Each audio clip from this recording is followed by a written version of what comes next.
the first half of the show, we took you inside the fascinating and I think beautiful world of body modification.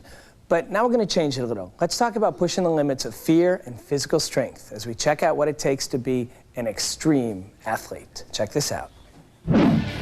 Rocketing down a strip of asphalt at speeds that exceed over 80 miles per hour on nothing more than a modified skateboard may seem crazy to some, but Pamela Zoolalian calls it fun.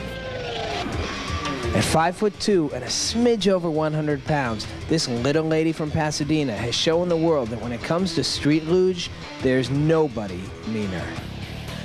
After years of blowing away her female competition, Pamela decided to push her own limits by joining the men's ranks.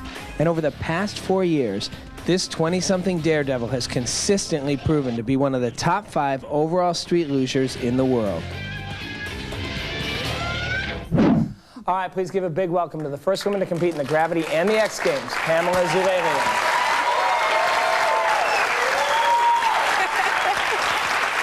All right, how fast are you going, like 80 miles an hour?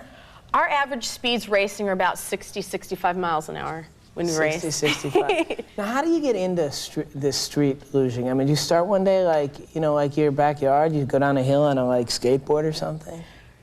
You know what, kind of, yes. I had actually seen street luge on the X Games a handful of years ago, and I was really intrigued by it, but I never thought it would be anything I would actually try because it's so bizarre. Right. I ran into a friend of mine several months later who was telling me about this great new sport that he was doing, and when he was explaining street luge to me, I was like, holy cow, I've totally seen that, and I absolutely want to try that.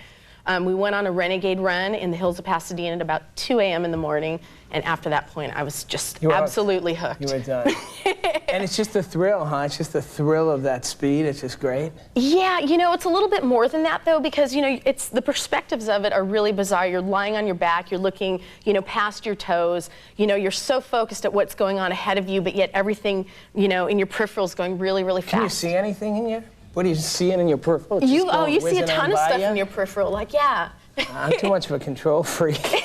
If I could handle that. I like being able to look down. You can't put your head up, right? Oh, yeah, no, you sit up. I mean, oh, yeah, you have real clear visibility. Really? Yeah. Oh, yeah. Yeah. I mean, if it were that bizarre, that out of control, I don't think, you know, we'd be doing it. No, no, why would you do that?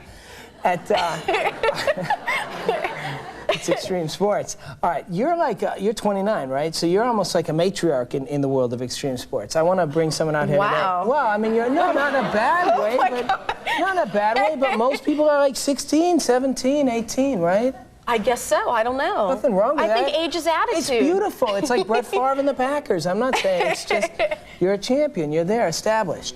But we've got another woman here. We do. She's a wakeboarding champion, and she is tearing this world up. You gotta check this out. It's pretty fascinating too.